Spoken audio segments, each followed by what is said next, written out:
अस्सलाम वालेकुम लिसनर्स, मैं हूं आपकी होस्ट नीलम और नीलम आपको अपने चैनल में वेलकम करती है। शुरू करते हैं आज की वीडियो अल्लाह पाक का नाम लेकर, जो इंतहाई आली रुतबा और बहुत जलीलुल कदर है। मैं अल्लाह पाक से ये दुआ करती हूँ कि मेरे सभी सुनने वाले हमेशा शाद और आबाद रहें, आमीन। लिसनर्स, आप सब लोग कैसे हैं? आई होप कि आप सब लोग ठीक होंगे। और बढ़ते हैं आज की स्टोरीज़ की तरफ। आज की पहली स्टोरी हमारे साथ शेयर की है सना ने, जो कि फैसलाबाद से ताल्लुक़ रखती हैं। सना कहती हैं कि आज मैं आपसे एक स्टोरी शेयर करने लगी हूँ और ये स्टोरी बिल्कुल हकीकत पे मबनी है। ये उनके घर की स्टोरी है। वो कहती हैं कि हम लोग जहाँ रहते हैं वो हम लोगों का अपना घर है और हम डी ब्लॉक फैसलाबाद में हम लोगों का घर है। उनका ये कहना है कि जब भी सर्दियों का मौसम आता है तो हमारे घर में एक अनजानी अजीबोगरीब मखलूक आ जाती है, जो कि हम लोगों के छत पे रहती है। वो एक औरत है और वो औरत सिर्फ सर्दियों के मौसम में आती है। हम लोगों के घर की बैक साइड पे एक खाली प्लॉट है और जब भी सर्दियाँ शुरू होती हैं नवंबर के मौसम में, तो यूँ लगता है उसके आने से जैसे कोई दीवार फैलांग कर रात के टाइम हमारे घर आया है। और उसके बाद हम लोगों के घर में एक अजीबोगरीब वाक़यात का सिलसिला शुरू हो जाता है। वो वाक़यात खासे अजीब होते हैं, जिनमें मगरिब की अज़ानों के बाद हमारी छत पे कई लोगों को एक औरत नज़र आती है, जो कि कभी काले, कभी सुर्ख, कभी पीले और कभी सफ़ेद लिबास में होती है। वो किसी को भी बुलाती तो नहीं है, लेकिन अक्सर हम लोगों की छत की दीवार पे वो खड़े हुए नज़र आती है। क्योंकि वो हमारे घर की अफराद नहीं है, किसी की तरह भी उसकी शक्ल नहीं है, तो लोग हमसे पूछते हैं कि शाम के टाइम आपकी छत पे कौन होता है। इसी तरह हम लोगों के साथ वाले घर में उनका जो नौकर है वो छत पे सोता था। उसने बताया कि मैं आधी रात के टाइम मेरी आँख खुली और मैं वॉशरूम के लिए छत पे, जो कि वॉशरूम बना होता है, जैसे कि क्वार्टर्स बने होते हैं, मैं वहाँ जा रहा था तो मेरी नज़र आप लोगों के घर की छत पे पड़ी। तो मैंने देखा कि एक औरत, जो कि चांद की चांदनी में वाज़िया नज़र आ रही थी और उसके पीछे ढेर सारा धुआं भी नज़र आ रहा था।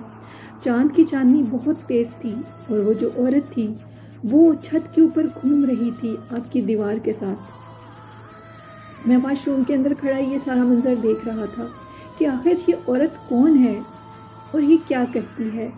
वो औरत मुसलसल छत पे चक्कर काट रही थी और उसका कद भी नॉर्मल औरतों से लंबा था। वो खासी अजीब लग रही थी और आधी रात के टाइम 2 से 3 के दरमियान इतनी सर्दी में कोई औरत कैसे घूम सकती है, वो भी अकेले छत पे। क्योंकि सना कहती हैं कि हम लोगों के जो घर हैं उधर जो मोहल्ला है उधर ऐसा सिस्टम नहीं है कि लोग अपने छतों पे सोएं, या जो भी छत जो है वो सबके खाली ही रहते हैं। उसने सुबह आकर हमें बताया कि इस तरह करके आपकी छत पे एक औरत घूम रही थी। मोहल्ले के काफ़ी लोगों ने इनसे शिकायत की कि आपकी छत पे कौन औरत है जो कि मुसलसल घूमती हुई नज़र आती है, और वो भी सिर्फ सर्दियों में। हमने एक मौलवी साहब को बुलाया। उन्होंने आकर सारा ऊपर बैठ के 1 घंटा तकरीबन चेक किया और उसके बाद उन्होंने आकर बताया, वो उस मखलूक से हम कलाम हुए।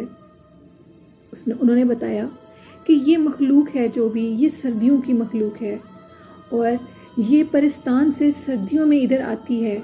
गर्मियों के मौसम में ये इधर नहीं रह सकती क्योंकि गर्मी बहुत शदीद होती है।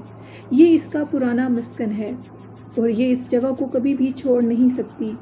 लेकिन गर्मियों के मौसम में ये जो कि पाकिस्तान में जगह है जहाँ बहुत ज़्यादा ठंड होती है, ये उस इलाके में चली जाती है और सर्दियों में ये अपने इसी पुराने ठिकाने पे आ जाती है।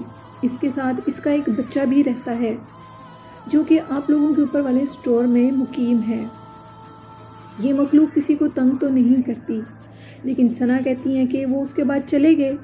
एक दिन मैं और मेरी सिस्टर ऊपर वॉक कर रही थी और वॉक के दौरान जब मेरी सिस्टर वो जो स्टोर था उसके पास से गुजरी तो उनको महसूस हुआ कि उनके साथ जैसे किसी की फिंगर्स लगी हैं। पहले दिन उन्होंने सना को बताया कि मुझे महसूस हो रहा है कि जैसे मैं स्टोर के पास से गुजरी हूँ तो कुछ गीले गीले हाथ मेरे हाथ के साथ लगे हैं। हमने इस बात को वहम समझा और ये समझा कि शायद हम लोगों का वहम हो, या कोई भी जैसे कि हशरात उठते हैं वो कहीं साथ लगे होंगे तो मे बी वो चीज़ हो। नेक्स्ट डे हम दोनों सिस्टर्स फिर जब वॉक कर रही थी, मेरी सिस्टर जब स्टोर के पास से गुजरी तो उनको महसूस हुआ कि जैसे उनके हाथ के साथ कोई गीला लिक्विड जैसा हाथ है, स्किन है बाकायदा, वो उनके साथ लगी है। उन्होंने कहा कि सना जल्दी से नीचे भागो, ऊपर कोई चीज़ है और ये चीज़ ठीक नहीं है। उसके बाद हमें इस चीज़ का यकीन हो गया और जैसे ही हम लोगों ने नीचे कदम रखा तो हमें लगा कि हमारे छत के ऊपर कोई बहुत ज़्यादा ज़ोरदार पत्थर टाइप की चीज़ नीचे गिरी है। सना कहती हैं कि उसके बाद हम लोग बिल्कुल भी सर्दियों में मगरिब के बाद ऊपर नहीं जाते। हम लोग दिन में अपने काम कर लेते हैं क्योंकि उस औरत की मौजूदगी का एहसास हमें भी होता है और काफ़ी देखने वाले लोगों ने भी उसके एहसास को महसूस किया है, उसको देखा है। वो कहती हैं कि एक दिन सर्दियों में मैं बाहर खड़े होकर अपना ड्रेस प्रेस कर रही थी और मैंने खुद देखा कि जैसे कि किसी औरत ने हील्स पहनी होती हैं, ऐसी एक आवाज़ सीढ़ियों से नीचे उतरने की आ रही है। मैंने सीढ़ियों की तरफ देखा तो सीढ़ियों पे कोई भी नहीं था। 3 से 4 दफ़ा इसी तरह हुआ।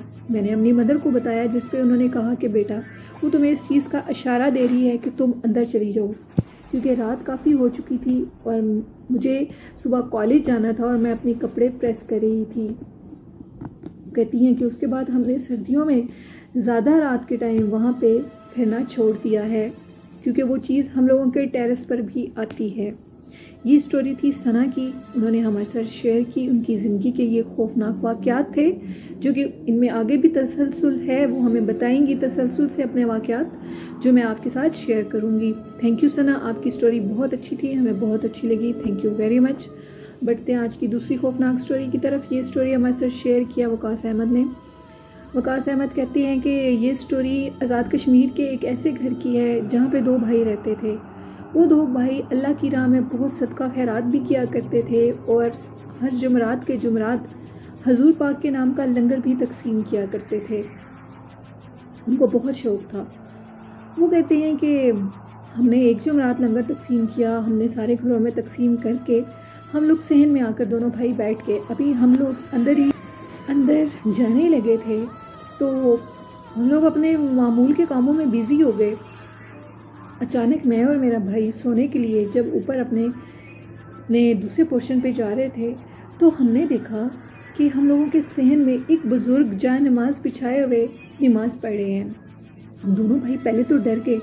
हमने फिर ये इरादा किया कि हम इनके करीब जाते हैं। जैसे हम उनके करीब गए तो वो गायब हो गए। अगली जुमरात जब हमने दोबारा ख़त्म दिलाने के बाद ठीक उसी मखसूस टाइम पे 1 से 1:30 के दरमियान वो बुज़ुर्ग दोबारा हम लोगों के सहन में जान माज बिछाए इबादत कर रहे थे। अब हमने अपने सारे घर वालों को बुला लिया। जैसे ही हम सारे घर वाले उनके करीब जाने लगे तो वो गायब हो गए। 3 जुमरात लगातार इस तरह हुआ। चौथे जुमरात हमने अपने इलाके के जो मौलवी साहब थे उनको बुला लिया और उनको बुलाने के बाद हमने ये सारी बात उनको बताई।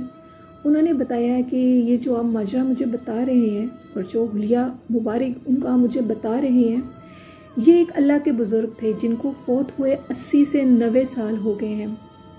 ये बुज़ुर्ग उन लोगों के घरों में ज़रूर जाते हैं जो कि अपने मरहूमीन के लिए ख़त्म दिलाते हैं और जो हजूर के नाम का लंगर दिलाते हैं और जो बाकी अल्लाह की राह में चीज़ें आप तकसीम करते हैं, ये आप लोगों को पसंद करते हैं। आप इनका ज़िक्र किसी और से मत करिएगा। अगर आप करेंगे तो अगर आप किसी और बुज़ुर्ग से रब्ता करेंगे इनको यहाँ से कहने के लिए कि ये इस जगह को लीव कर दें, तो आपके घर से बरकत ख़त्म हो जाएगी। इनकी इबादत आपके घर में बरकत लेकर आती है। वो कहते हैं कि जब भी इस बात को कई साल गुजर गए हैं लेकिन वो बुज़ुर्ग अब भी हमारे घर में कभी ना कभी ज़रूर नज़र आते हैं जुमरात की रात को, और उनके आने से हमें यही लगता है कि अल्लाह के हुक्म से हमें बहुत बरकत आती है हमारे रिस्क में।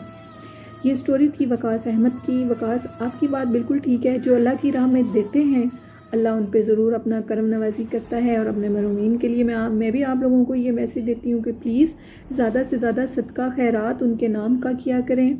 और जो लोग हमारे मतलब कि हज़ूर पाक सल्लल्लाहु अलैहि वसल्लम और उनकी आल के लिए भी लंगर तकसीम किया करें, इससे आपके रिस्क में इजाफ़ा होगा। ये आजमाई हुई बात है। थैंक यू आकाश, आपकी स्टोरी बहुत अच्छी थी और मेरे सुनने वाले भी इस चीज़ को इसका ज़रूर एहतमाम करें। अल्लाह के बंदे जो कि अल्लाह के लिए बहुत इबादत करते हैं, जिन्होंने ज़िंदगी बहुत परहेज़गारी से गुजारी है, उनके दर्जात बहुत बुलंद होते हैं। उनके लिए अगर हम कुछ करेंगे तो अल्लाह बहुत खुश होता है, क्योंकि अल्लाह पाक फरमाते हैं कि अगर तुम मेरे औलिया इकराम की इज़्ज़त नहीं कर सकते तो उनको बुरा भी मत कहो। अगर तुम उनको अच्छा नहीं कहते तो बुरा भी मत कहो, क्योंकि अगर तुम उनको बुरा कहोगे वो तो तुम्हें कुछ नहीं कहेंगे, लेकिन मैं तुम लोगों को नहीं छोड़ूंगा। अगर कोई भी मेरे सुनने वाला वो पीर फ़कीरों को और ऐसे लंगर वगैरह तकसीम करने पे यकीन नहीं रखते तो वो कोई भी उनको बैड मत कहे इस बात को, क्योंकि हर इंसान का अपना मसलक है। वो अपने मसलक के मुताबिक, अपने अकीदे के मुताबिक इन चीज़ों को ठीक समझता है। बढ़ते हैं आज की तीसरी खौफनाक स्टोरी की तरफ। ये स्टोरी हमारे साथ शेयर किया है हमारे रेगुलर लिसनर मोहम्मद इस्लाम ने। मोहम्मद इस्लाम कहते हैं कि उनका जो गांव है लखनऊ, उधर गांव में उनके जो कि लखनऊ में है, वहाँ पे बहुत ज़्यादा खौफनाक वाक़यात होते हैं।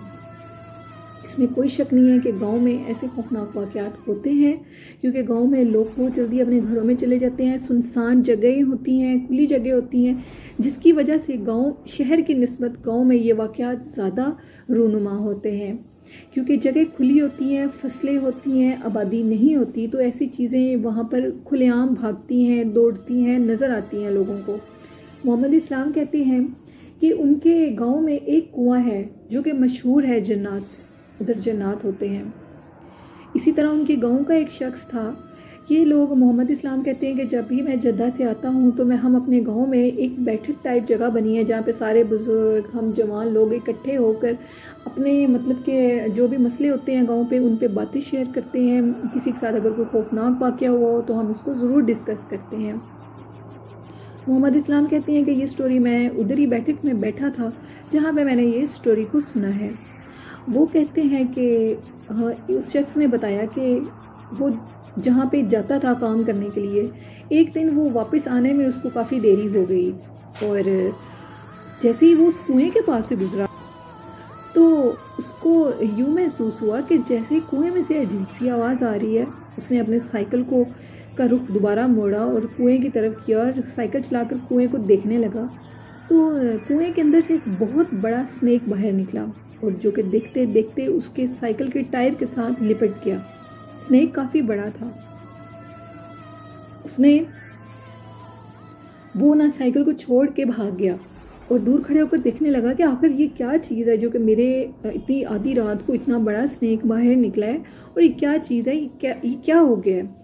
उन्होंने कहा कि अभी मैं ये देख ही रहा था तो अचानक से कुएं के अंदर से एक औरत बाहर निकली, और वो मेरे देखते देखते उस स्नेक को मेरे साइकिल से उतार के अपने गले में डाल लिया उसने, और मेरी तरफ देखकर अजीबोगरीब नज़रों से कहने लगी कि मेरी बात सुनो, मुझे तुम्हारी मदद की ज़रूरत है। तुम दूर खड़े होकर देख रहे हो और तुम्हें ये नज़र नहीं आ रहा कि तुम्हारी साइकिल के साथ एक सांप लिपट चुका है। मैंने तुम्हारी मदद की है, अब तुम मेरी मदद करो, मेरे पास आओ। मोहम्मद इस्लाम कहते हैं कि उस शख्स ने कहा, जैसे ही मैंने ये बात सुनी तो मैं डर गया और मैं भागता हूँ, मैं ऐसे भागा मुझे होश ही नहीं रह गई।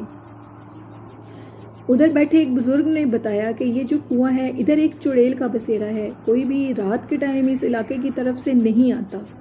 तुम शुक्र करो कि तुम्हारी जान बच गई है। वो कुआं मशहूर है, वहाँ पे उस चुड़ैल आफत का बसेरा है और वो आफत लोगों को नुकसान देती है। वो कुआं आज भी खाली है, उस कुएं में पानी नहीं है, और मशहूर है कि जो कुएं होते हैं उधर चुड़ैलें आफतें होती हैं। वो शख्स कहते हैं कि उसके बाद मैंने उस जगह पे जाना छोड़ दिया, और मुझे वो जो वाक़या मैंने देखना था वो देखने के बाद मैं कोशिश करता हूँ कि मैं रात होने से पहले ही अपने काम को ख़त्म करूँ और मैं जल्दी से घर आ जाऊँ। ये स्टोरी थी मोहम्मद इस्लाम की। शुक्रिया मोहम्मद इस्लाम, आपकी स्टोरी अच्छी थी, हमें बहुत अच्छी लगी। और लिसनर्स, ये वाक़यात दुनिया में होते हैं और इनमें कोई शक नहीं है कि ये चीज़ें वजूद रखती हैं, इनके वजूद हैं। हमें अल्लाह का शुक्र अदा करना चाहिए कि ऐसी कोई भी चीज़ हमारे करीब नहीं आती। अल्लाह का हम पे ख़ास करम है।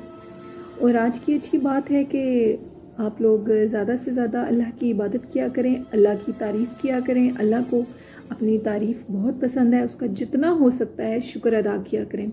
अपनी नमाज़ पढ़ने के बाद अल्लाह की तारीफ़ के लिए 10 से 15 मिनट ज़रूर निकाला करें। जो भी अल्लाह की तारीफ़ करता है अल्लाह उस पर और ज़्यादा मेहरबान हो जाता है। जो जो चीज़ें उसने हमें नवाजी हैं उनका शुक्रिया अदा किया करें, उनकी चीज़ों के लिए अल्लाह का इतना शुक्रिया अदा किया करें, उन अल्लाह की हम्दो सना किया करें, तो फिर आप अपने वक्त देखना कहाँ तक जाते हैं। ये मैं अपने लिसनर्स तक ये मैसेज देना चाहती हूँ, प्लीज़ आप भी ऐसे किया करें। नमाज के बाद 5 टाइम आप देखना कि फिर आपको कितनी कामयाबी आती है। और सूरत नसर को अपने किसी भी काम की आसानी के लिए ज़रूर पढ़ा करें। कुरान पाक को तो 5 टाइम पढ़ा करें, बेशक थोड़ा थोड़ा करके पढ़ लिया करें, लेकिन लाजमी कुरान पाक को घर में खोला करें। ये थी आज की अच्छी बात और आज की स्टोरीज़। आपको कैसी लगी अपना फ़ीडबैक मुझे ज़रूर दिया करें। और जिन्होंने अभी तक अपनी स्टोरीज़ मेरे साथ शेयर नहीं की, आप भी अपनी स्टोरीज़ मेरे साथ शेयर किया करें। डिस्क्रिप्शन बॉक्स में मेरी ईमेल आईडी में भी कर सकते हैं और कमेंट बॉक्स में भी कर सकते हैं। इसी के साथ अपनी होस्ट नीलम को इजाज़त दीजिए और अपना ढेर सारा ख्याल रखिएगा, क्योंकि सर्दियाँ हैं और ऊपर से कोविड ही है, तो इसकी वजह से प्लीज़ अपना ढेर सारा ख्याल रखें, मास्क लगाया करें और ग्लव्स ज़रूर पहना करें, क्योंकि हिफाजत में बरकत है। हिफाजत करने से हमें सवाब भी मिलता है और अल्लाह की ज़ात खुश भी होती है। मौत तो बरहक है, लेकिन हिफाजत ज़रूर करनी चाहिए। इसी के साथ अल्लाह हाफ़िज़, अल्लाह नेगेबान।